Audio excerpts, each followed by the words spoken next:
النهاردة أنا في مطار جواروليس الدولي، بستقبل عملاء جايين البرازيل عشان أهم قرار في حياتهم. أنا دلوقتي موجود في المطار تاريخ 6/4/2026، الساعة 8:27 بالليل، وبستقبل عملاء جايين مخصوص للبرازيل، مش سياحة ولا فسحة، دي جايين عشان الولادة في البرازيل. يمكن ناس كتير فاكرة إن الموضوع صعب أو محتاج إجراءات معقدة، لكن الحقيقة لو أنت ماشي مع ناس فاهمة الموضوع بيكون أسهل بكتير. أنا دوري مش بيبدأ من المطار بس، أنا بكون مع العميل من أول خطوة: تجهيز ملف السفارة، استخراج الدعوة المناسبة، متابعة التأشيرة، ترتيب الاستقبال هنا في البرازيل، تجهيز كل حاجة للولادة.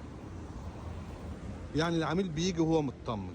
والنهاردة وأنا واقف هنا في المطار شايف قد إيه الناس دي عاملة وعندها أمل في بداية جديدة، وأمل في مستقبل أفضل لطفلهم. البرازيل مش بس بلد جميلة، دي بلد بتدي فرصة حقيقية لبداية مختلفة. أنا عمرو، صاحب شركة عالم السفر، بنقدم خدمات سياحية ولوجستية كاملة داخل البرازيل، من أول الفكرة لحد ما توصل وتستقر. لو بتفكر تسافر البرازيل سواء سياحة أو ولادة أو تجهيز ملف للسفارة، كلمنا وإحنا هنكون معاك خطوة بخطوة. مش بنسفرك وبس، إحنا بنبدأ معاك حياة جديدة. شركة عالم السفر موثقة هنا في البرازيل، واخدة تصريح من وزارة السياحة البرازيلية، مسجلة في الهسيتا فيدرال. بنقدم خدمات لوجستية متكاملة. شركة عالم السفر، ثقة، أمان، شفافية.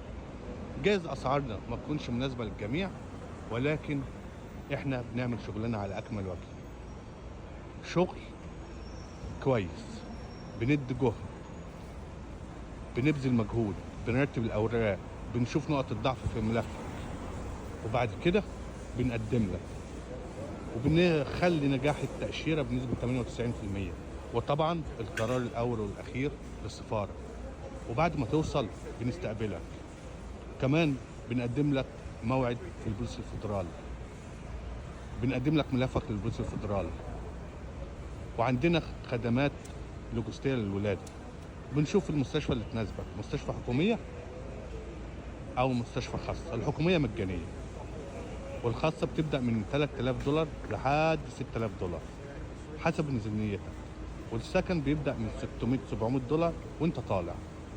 احنا ما بناخدش سمسرة، احنا ما بناخدش عمورة من وراك، احنا بس بنقول لك خدماتنا والتكاليف بالظبط، والقرار ليك. عالم السفر، ثقة، أمان، شفافية. وكمان الأطفال اللي أقل من 10 سنين بعد ما يستلموا الإقامة في إيديهم بنقدم لهم على الجنسية مباشر. شركة عالم السفر، ثقة، أمان، شفافية. تواصل معنا على الواتساب.